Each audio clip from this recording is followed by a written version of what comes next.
Hi, everybody. Thank you for joining me today. My name is Rachele Harmuth. I'm the head of ThinkFun, division of Ravensburger, and I'm here to talk to you today about mesh. You may have heard a bit about it, kind of wondering what's happening, what's going on with this, and why is this a focus for the toy industry. So mesh actually was an initiative that we started a couple years ago, really just based on research, but it's become actually formed into its own nonprofit. So Mesh Helps is a nonprofit that was formed in December of 23. And our mission, our goal is to strengthen our kids' resiliency in their mental, emotional, and social health through play. But to help you understand sort of what we're doing and what that is, I want to walk you back to the beginning of when we started.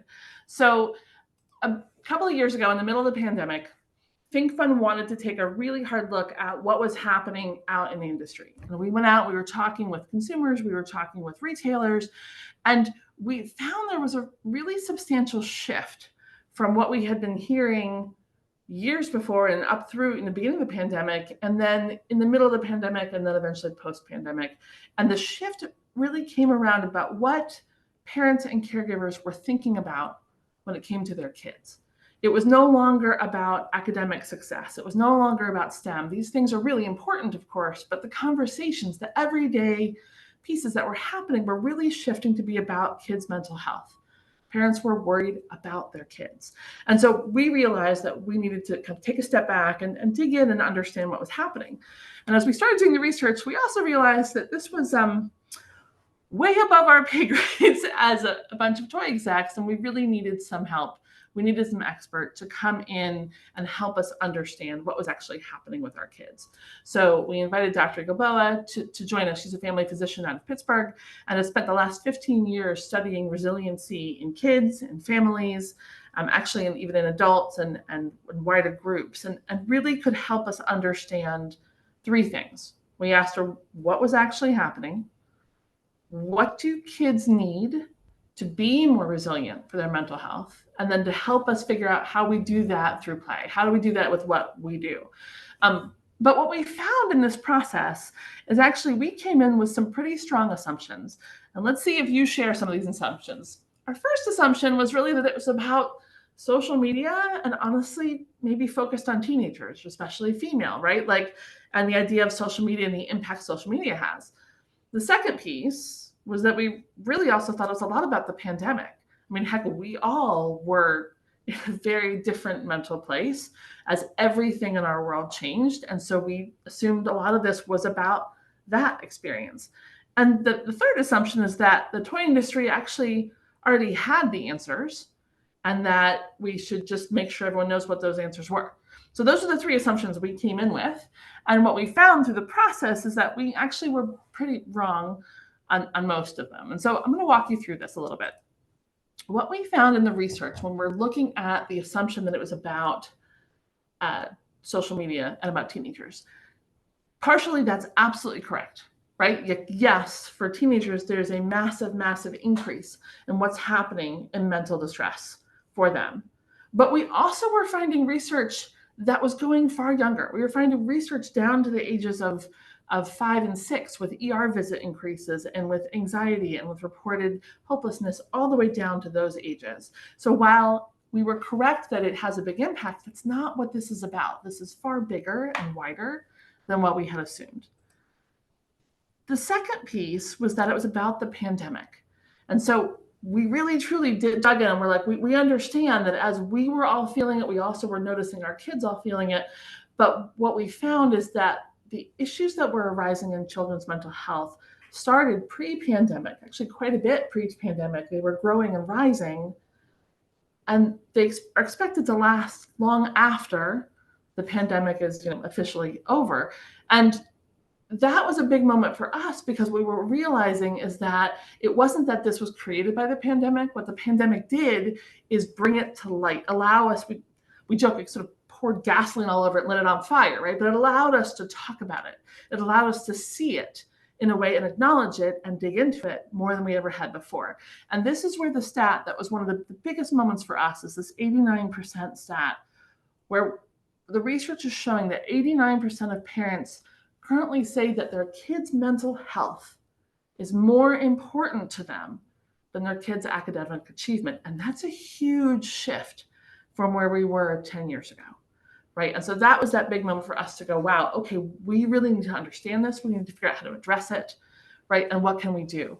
And luckily for us, we also found a lot of really phenomenal, important people who are out there trying to address this and trying to dig into the whys and to help repair and fix this process. So we saw a lot of things around the American Academy of Pediatrics. We saw it around the child and adolescent psychiatry groups, and they came together and declared a national state of emergency in children's mental health. And they had never done this before in the entire existence of these organizations. So we realized this is really important.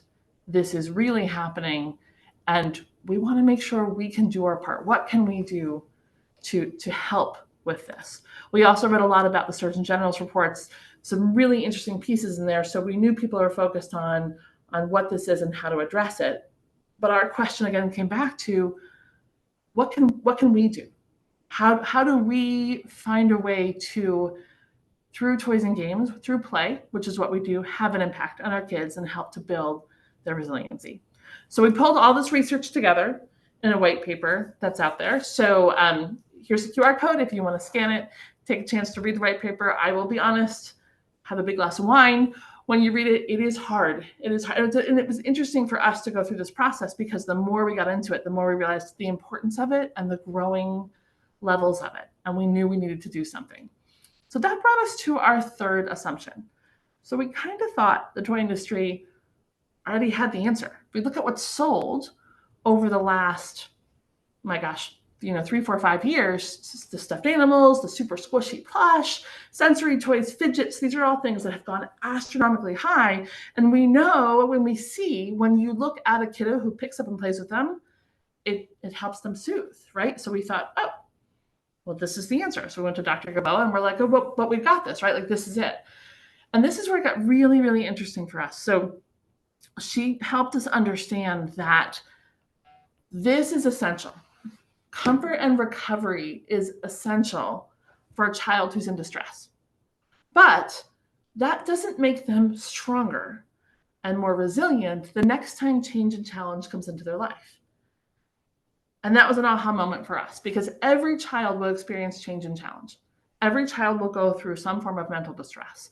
And we think about the big things like parents getting divorced or a grandparent passing away, but it's actually there's smaller things throughout life as well. Yes, those absolutely for sure cause mental distress, but it's also something like, hey, I sit in English class and my best friend sits next to me. It's my favorite part of the day. And we just switched seats and now she's moved across the room, right? There are small pieces of mental distress that also are important and are something that every child, every adult too, has to be able to handle this change and challenge in their life. So as we looked at what we thought was the answer from the toy industry and understood this provides comfort and recovery, which is really important, but it doesn't build skills that make them stronger next time, that make them more resilient. So of course that begged the question, well, what are the skills? In the toy industry, we talk about fine motor skills and gross motor skills and soft skills. And, we've identified all different types of skills, but I couldn't, even being in the industry for 30 years, have identified what are the skills that you need to be resilient in your mental, emotional, social health. And this is where, for us, it got really, really helpful as we look at in terms of how we can impact kids through play.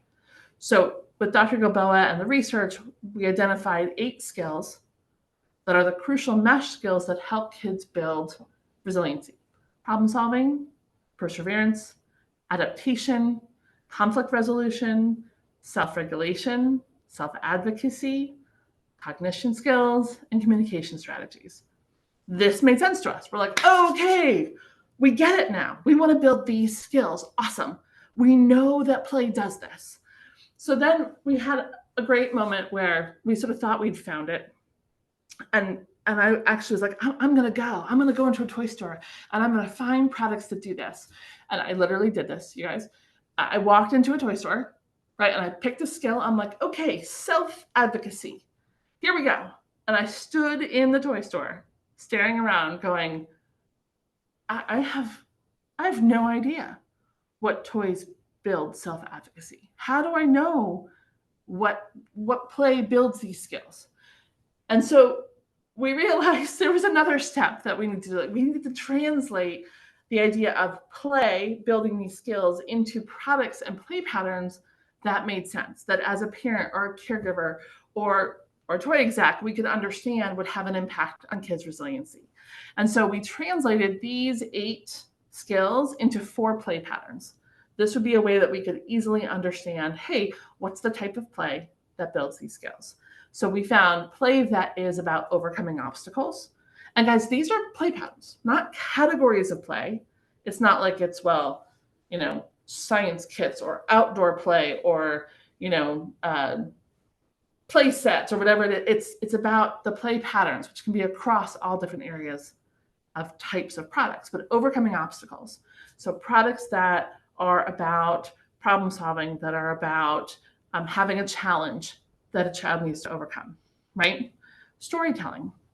Products that encourage storytelling helps to build the skills of these 8 mesh skills. Increasing challenge. Products that have increasing challenge, that get harder as you play, that have levels that you play through. And lastly, what we're calling bridging play, which really is the idea that products and play that brings kids and their adults together to play together. Now, it's not that each of these does all 8. It's that together, think of it like a nutrition plate, right? Where you need your carbs and you need your meat and you need your fats and you need your dairy, and all of these together collectively build and reinforce and develop those 8 skills of resiliency. So the next big question, as we started taking this out into the industry and really talking about it, everyone kept saying, okay, but what's the product? How do I see the product? How do I know the product? How can we look at product and be able to say, does this promote and develop resiliency? And so the biggest request we had was, can you create an accreditation program that manufacturers can submit products to, and those products can be reviewed by a third-party, non-biased group with an actual rubric, and so that we're able to say, hey, this has meaning, this has substance, and it's all measured off of the same thing. Which of these skills does it build? And so we put together an accreditation program with Fundamentally Children, who's an amazing research and well-known in the toy industry group doing a lot of these accreditation programs, to be able to identify and have a mark that has meaning, that anyone can submit product to say, hey, I want to be part of this. I believe my product builds at least 2 of these mesh skills really well. Can we come together and be able to show the kind of product?